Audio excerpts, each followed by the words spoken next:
Bonjour, bonsoir, bonne nuit, c'est Altiste Brook, on se retrouve pour un tout nouvel épisode des lectures d'Altiste, le podcast où tout simplement je vous parle de mes lectures, que ce soit du manga, des romans, de la BD, du comics, des webtoons, etc. etc. Même si ça sera bien sûr probablement très orienté manga comme c'est ma lecture principale. Aujourd'hui, de quoi va-t-on parler? De quel manga? Parce que oui, c'est un manga.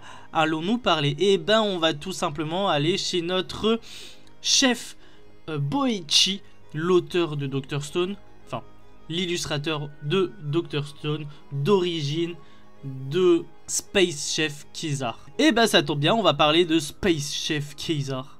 Parce que c'est un one-shot et que il va falloir qu'on en parle parce que je l'ai lu et que il faut que je vous donne mon avis, tout simplement.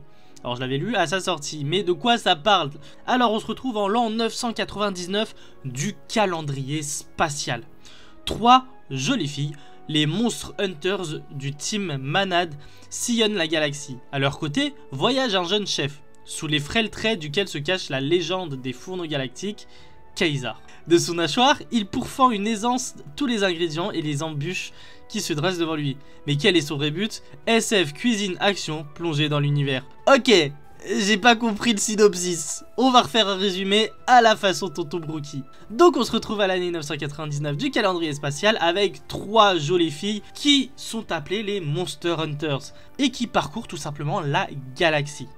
À leur côté, avec eux, il y a tout simplement un jeune chef qui est assez fragile, mais qui en réalité cache le légendaire cuisinier Kizaar. C'est avec son hachoir qu'il réussit à facilement découper tous les ingrédients et tous les dangers qui se dressent devant lui. Mais quel est son vrai but?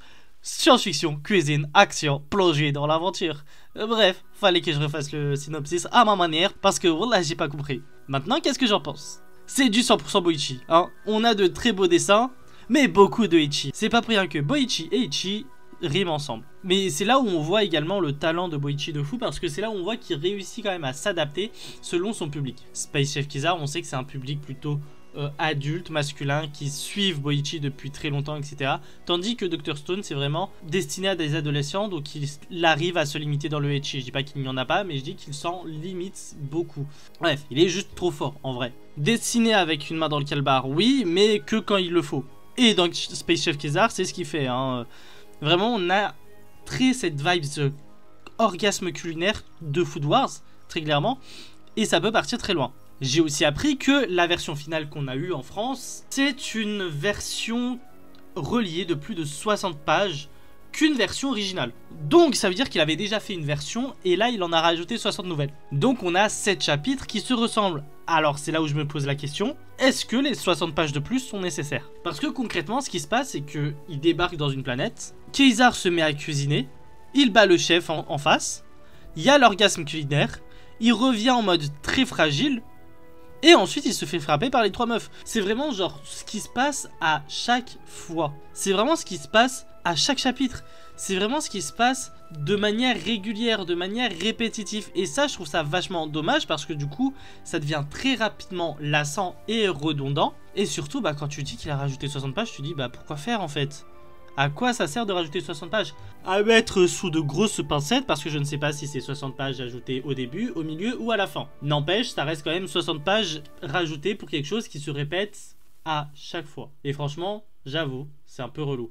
Autre chose assez dommage, c'est que on a une confrontation qui était annoncée. On sait que le début de Space Chef Kizaar, c'est tout simplement la défaite de Kizaar face à un mec, tu vois. Ça, on le sait. Il n'y a pas de souci, il n'y a pas de galère. Normal, t'as vu. Et justement, tout le long, on te parle de vengeance, etc. Enfin, de vengeance. De revanche, etc. Et toi, tu te dis, on aura cet affrontement de finale, cette revanche. Pas du tout. Pas du tout. Et du coup, t'es déçu. T'es forcément déçu parce que du coup, tu finis avec rien. Sympa, cool. Enfin bref, c'est un one-shot qui pouvait être très sympa. C'est un one-shot que Boichi aurait pu vraiment, genre, réussir de fou. Au final, on reste sur un goût très amer, on reste sur quelque chose d'inabouti, et c'est vachement dommage. Alors oui, c'est un one-shot, ça se termine du coup en un seul tome, mais ça reste dommage. Maintenant, si vous devez lire des choses similaires à Space Chef Kizaar, qu'est-ce que vous pourrez lire? Alors, étant donné que l'épisode précédent, comme par hasard, j'ai pas fait exprès, parlait d'isekai gourmet et d'orgasme culinaire et de découverte culinaire, vous pouvez aller là-dessus. Si vous voulez aller dans l'orgasme culinaire pur, Food Wars. Si par contre vous voulez juste aller dans tout ce qui est cuisine, etc., il y a Ferma Kitchen par l'auteur de Aohashi ou encore Toriko. Alors Toriko oui, mais Toriko sous forme de scan. Toriko de manière illégale ou achetée d'occasion parce que rappelons-le, l'auteur est quand même assez problématique. Sinon pour tout ce qui est SF, donc le côté je parcours la galaxie, je pense notamment à Cowboy Bebop. Je me dis Cowboy Bebop ça peut être vachement sympa, c'est un animé original par Watanabe, c'est le même gars qui a fait Space Dandy ou encore Samurai Champloo. Franchement j'ai grave kiffé. Je l'ai préféré à Samurai Champloo. J'ai pas encore vu Space Dandy, mais Cowboy Bebop c'est vachement sympa.